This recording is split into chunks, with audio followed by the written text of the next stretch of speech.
Let's now talk about something that a lot of people don't give a lot of credit to anymore, but is still a really, really valuable part of our exercise library and how we can actually help clients. And that's corrective programming. Corrective programming is super important because so many clients come to us who have injuries, so many clients come to us who have movement dysfunctions, and they're older clients and they generally need to address their corrective requirements before they go into high performance training. You simply can't have a high performance training on a low foundation. So here's a couple of things that we can look at. The first one is soft tissue work and regeneration. This can be really helpful for a lot of clients. I know the research on foam rolling is very limited, and just because we haven't really ascertained the mechanism by which it works doesn't mean it doesn't work. Okay, so generally most people who do a little bit of soft tissue work generally move better after doing that. So what we do is we look at it as a window of opportunity because it doesn't change tissue quality as far as we've been able to research and ascertain, but it does alter the tissue's response to load. So it becomes more pliable, for lack of a better word, which allows us to have better movement. So what we can do is we can foam roll for like 30 to 60 seconds per muscle group, and that gives us a window of opportunity where our tissue is more pliable. We can go through a greater range of motion, and we can do things with less sensation of pain. It is important for clients to understand that because a lot of people do become reliant on the foam roller and will end up rolling for 30 minutes and trying to get all their knots out, and that's not really how it works. So for implementation, 30 seconds per body part, a little bit longer if someone needs to have it on the area, like up to 60 seconds, and longer sessions should be avoided in the context of a training warm-up. 15 minutes, the client is just wasting time and not actually training. It is a window of opportunity. So consistently, not excessively. For a lot of clients, I'll get them to do it before they start their actual real warm-up into the training program. So really useful for improving movement quality, but won't alter tissue structure, and make sure they're educated to prevent over-reliance on it. Short and purposeful is key. Now from there, we go to mobility development. Of course, a lot of clients have limitations in mobility, which is going to hinder their ability to perform exercises with a proper form and range of motion. And I see a lot of coaches now saying you can just start loading that exercise immediately and they'll eventually get there. They may eventually get there, but it's not the best way to get there. So one of the key things I'm always considering is what is the fastest way to get our clients to the goal. And just loading up with an exercise and hoping they develop by doing that is not the best way of doing it. Specific targeted mobility training is good. So why it matters, limited mobility can contribute to joint pain in compound movements. There is no research to back that up, but so many people have had pain, do mobility, and they feel better. It's stupid to not address it and not to look at it. So addressing these mobility restrictions can reduce pain, which allows a smoother, more effective movement patterns. And again, it's the same thing. It's a temporary stimulus that allows the client to get more of a training effect. So the more we can do that, the better it is. And with these mobility, it allows us to strengthen through a greater range of motion, which is going to give long-term development of that mobility, but also resilience at the end range of motion. You can only get strong in the ranges of motion that you train. So it's a really important thing to remember that. And it can lead to better form and exercises. So I don't see a reason not to do it as long as the client requires it. If mobility is great, they don't need to do it. You can skip it and they'll be able to maintain it with the exercise done through a full range of motion. If they want to develop it further, you have to do something to develop it further.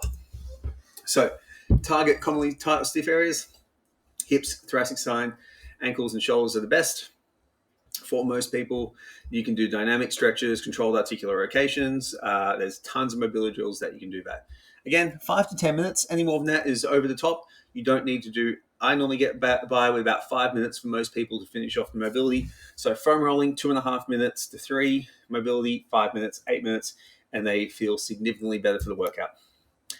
Generally address them at the start of the session because what this is going to do is open up a greater window of opportunity. Same with the foam rolling to have better strength training.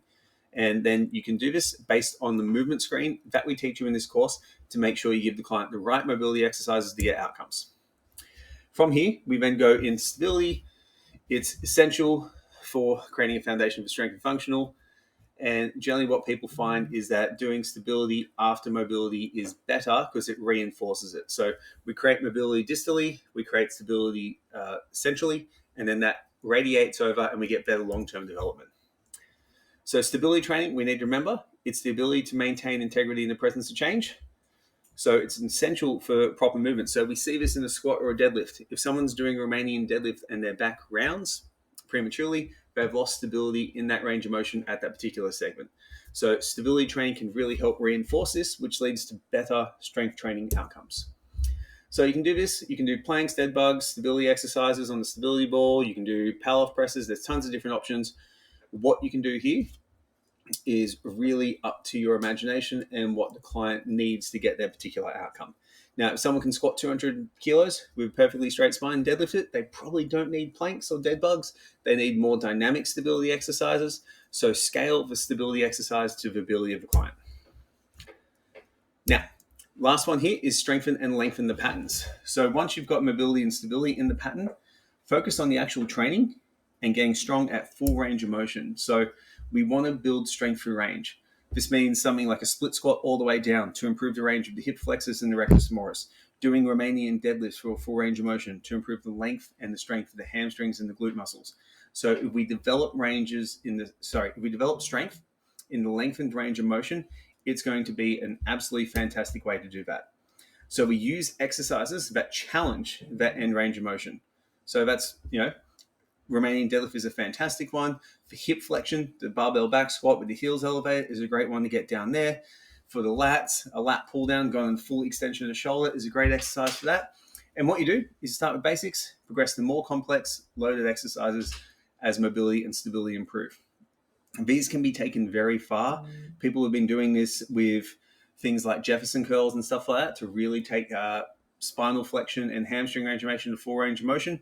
You need to determine how far your clients need to go for it to be relevant to their goals. Some trainees and some systems of training take this too far, where they think just constantly achieving more strength at length is going to be beneficial for the client. It's not really the case. The client's goal still needs to come first. And then finally, we need to address the unilateral deficit, which is to address the strength imbalances and asymmetries between both sides of the body. So what we want to do is correct imbalances to an extent, So what I want us all to remember is that the human body is not naturally symmetrical. We have a heart on one side, we have a liver on one side, we have a stomach on one side, and we all have a degree of asymmetry based on that. So trying to achieve perfect symmetry is a flawed concept that we will never really do. We just need to make sure that we reduce it down to an acceptable minimum. So if someone presses, say, 15 kilos in one arm and 7 kilos in the other arm, that is unacceptable in terms of the difference between those arms. So we need to strengthen it up. So for that client, doing a bilateral vertical press exercise would be a really bad option because their right side would dominate totally and their left side would get seriously undertrained. So what we want to do with this is use our exercise selection, single leg work, single arm work, etc., to make sure we iron out as much of a strength and balance as possible. And generally, I like to do 2 to 3 unilateral exercises per session. It works out well for a lot of clients. It's a really nice way to also increase the overall load that they're doing in the workout because they have to do twice as many reps to get the outcome that we need to do from the training. So it also lengthens out the session a little bit. And then last but not least, because I said last twice, I know that, is to make sure that we get a training effect with our clients, Just because we're trying to correct clients and help them move better doesn't mean we're not providing them a stimulus. We need to do all of this within actually getting the clients the outcomes that they initially came for. A lot of clients won't come to us for corrective exercise purposes. Some will now come because they have mobility restrictions and pain that they want to address, and that's totally fine. A lot of clients will come to us because they want to build muscle and lose fat. And what we're going to find in our movement screening is that their mobility and stability deficits are going to stop them from achieving those goals. So we need to make sure that we consistently have methods of overload and tools to get a training effect to help the client get the results that they actually came for. So make sure that the exercises are challenging and can keep progressing. What a lot of clients do with corrective clients is they give them really weak, light exercises using bands and lots of correctives until everything's perfect. It doesn't need to be perfect. It just needs to be good enough to load.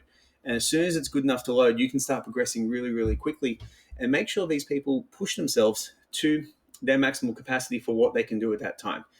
Everyone has the capacity to adapt to strength training and to hypertrophy muscle. So we need to make sure we do that with our clients. So our corrective programs, it's really important to correct stuff, but remember, what is the primary goal? We want to use progressive overload, maintain intensity, and get the training effect that the client came to us for. If we can combine that with corrective work and traditional strength training, we're going to get the best results for our clients, and they're going to be the most satisfied at the end of their training.